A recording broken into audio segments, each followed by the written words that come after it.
You know, the last time we were looking at the life of the Prophet ﷺ, we were dealing with a very difficult moment, and that was the death of Khadija radiallahu anha.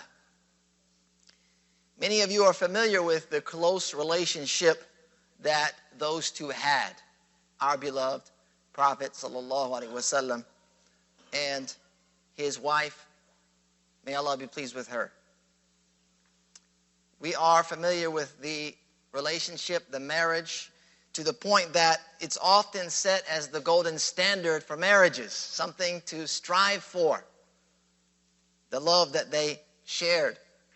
You know, emotionally, her passing, radiallahu anha, was a huge setback for the Prophet sallallahu alaihi wasallam.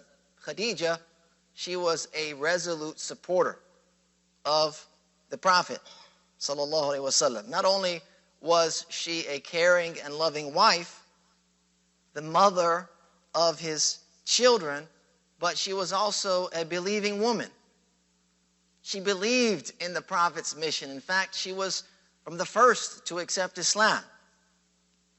The Prophet sallallahu alaihi wasallam, he said, "Ma abdalani Allahu azza wa jalla khayran minha.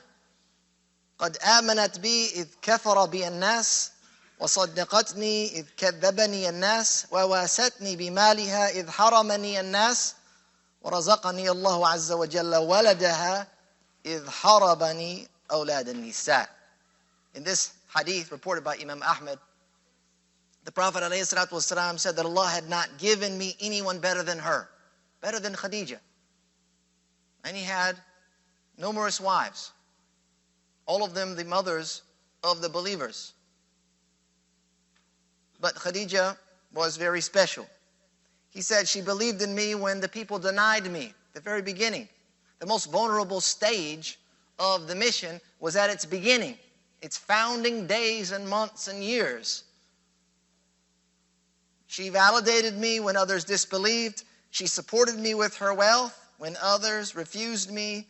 And Allah enriched me with her offspring when the other women deprived me of children. She gave the Prophet ﷺ his only children. And you know, after she passed away, or around that time we could say for sure, this was during the 10th year of the mission, the Prophet's uncle Abu Talib passed away as well.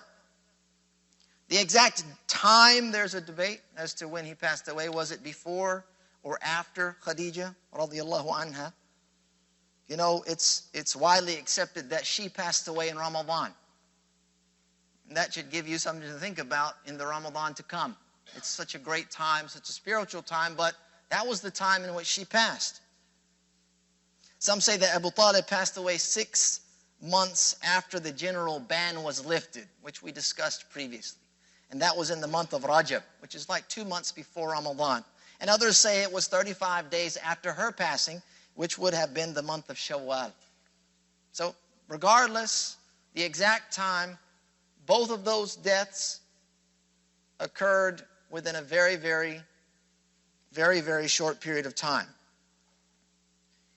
And it was a disaster for the Prophet sallallahu alaihi wasallam. فَأَصَابَتْكُمْ مُصِيبَةُ الْمَوْتِ. So Allah subhanahu wa ta'ala, He says the disaster of death should strike you in Surah Al-Ma'idah. You know, this brought such sadness and sorrow to the Prophet sallallahu alaihi wasallam on so many different levels that year became known as the year of sadness, Am al-Huzn. Till this very day, it's noted as the year of sadness for the Prophet sallallahu alaihi wasallam. You know, like Khadija, Abu Talib was also a support, a great support for the Prophet alayhi salatu wasalam. We've talked about his early years, our beloved Prophet's early years as a child and being orphaned, being taken care of by his grandfather, by his mother when his father passed away, by his grandfather when his mother passed away, and then when his grandfather passed away, it was Abu Talib who became the patriarch of the Hashemite clan that took the Prophet ﷺ into his home and helped raise him. He basically grew him, if you will, into a man. And then when the Prophet ﷺ became a man and was charged with the mission to deliver the message of Allah, it was Abu Talib that supported him and protected him, even though he did not accept that message. When the Prophet ﷺ began to challenge his community, the idolaters, began to challenge their very vile beliefs and vile practices, which brought a great deal of pressure to him, Abu Talib stood up to shoulder most of that pressure. And the whole thing was a test. It was this one big test, especially when we got close to the end of Abu Talib's life, at the moments before passing. It was a test, the entire process from the beginning to the end. And it was narrated. Some of this is narrated in the hadith. One hadith you can find in Sunnah Tirmidhi. There's another report by Imam al-Tabari in his tafsir. It's reported by Ibn Abbas, a great companion. He said that when Abu Talib fell ill, both the idolaters of the Quraysh and the Prophet ﷺ went to visit Abu Talib. There was basically a gathering while he was on his deathbed. The purpose of that gathering was very different for the two parties.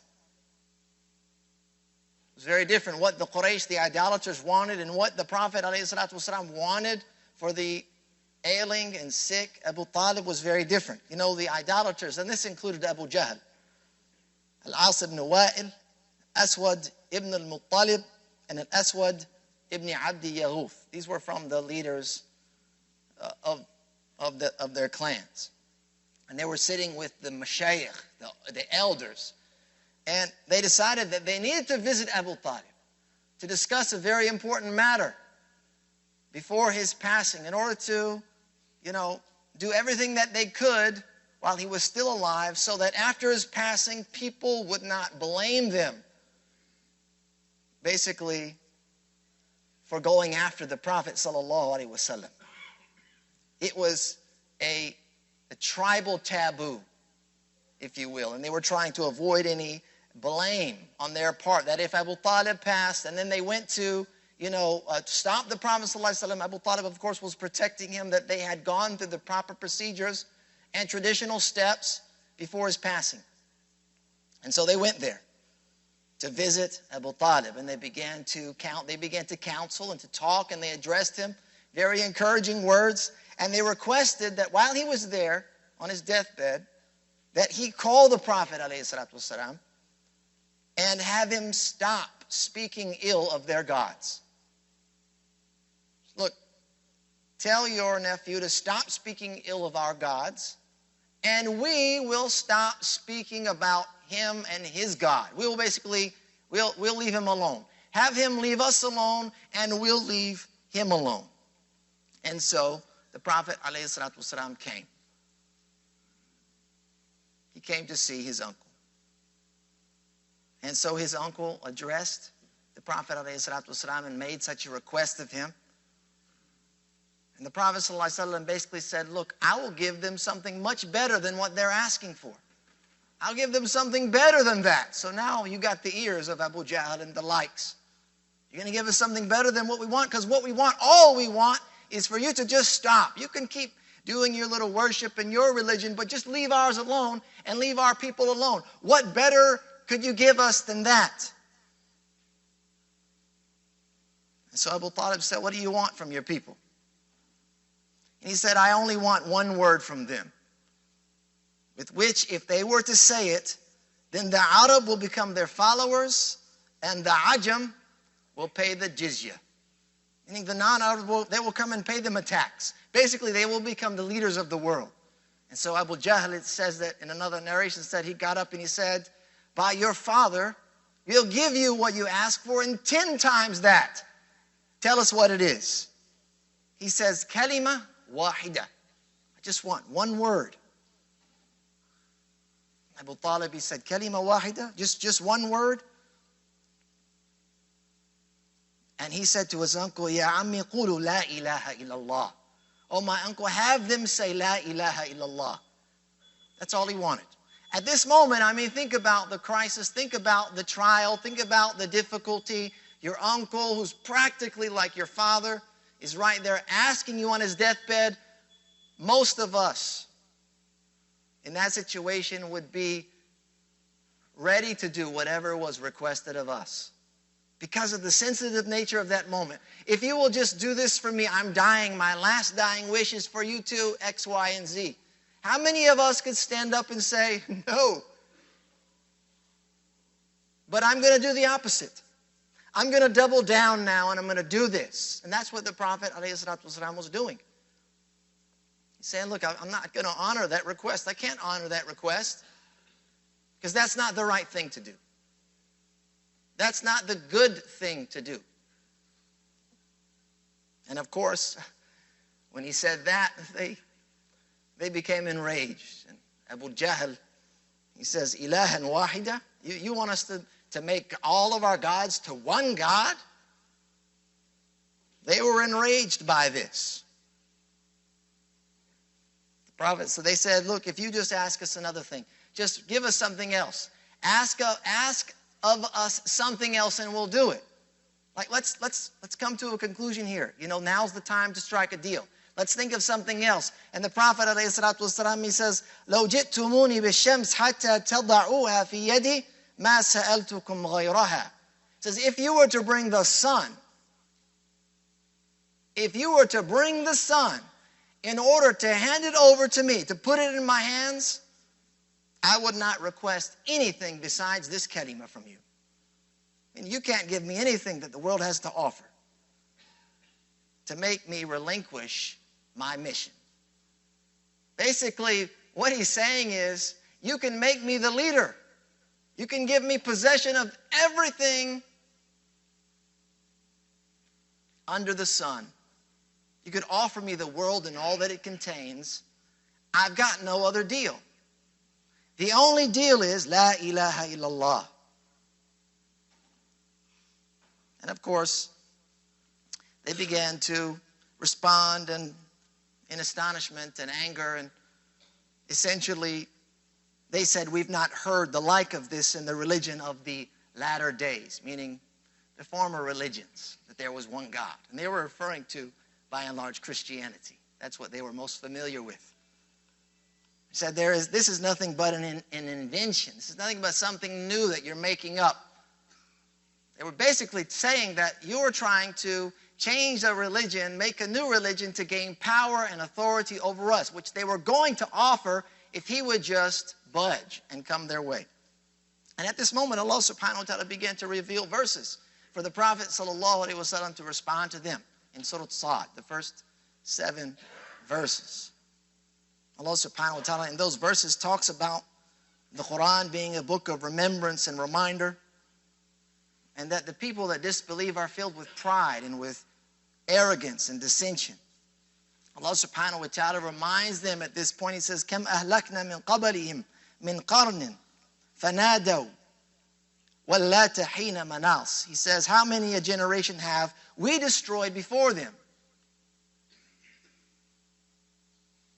And they then called out, but it was not time for escape. Allah subhanahu wa ta'ala, these verses reminds us and is basically refuting their attempts at changing the mission of the Prophet ﷺ. That, you know, it'll be too late. If you don't take this deal now, it's going to be too late.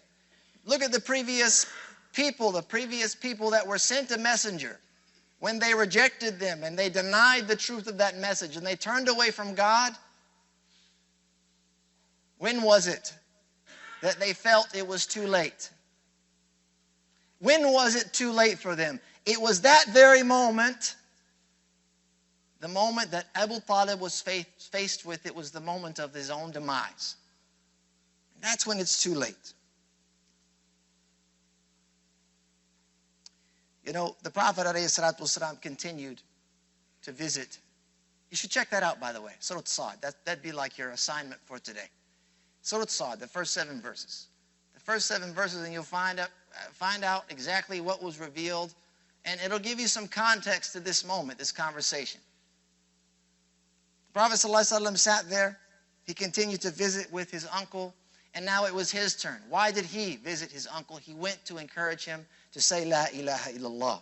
As was reported, the Prophet ﷺ, he told his uncle, قُلْ لَا إِلَهَ إِلَّا اللَّهِ أَشْهَدُ لَكَ بِهَا يَوْمَ الْقِيَامَةِ. Just say this. Testify that there's no deity worthy of worship except Allah, so that I can bear witness for you that you accepted the truth on the day of resurrection. But Abu Talib, he refused. He wanted to. He told the Prophet ﷺ, if it wasn't for the fact that I fear the Quraysh, if they found out that I accepted Islam, they would say about me, I did it to please my nephew, then I would accept. But ego and pride gets in the way of these things sometimes. And then, of course, around him was Abu Jahl and the likes, and they were trying to shame him by saying, are you going to leave the religion of your father?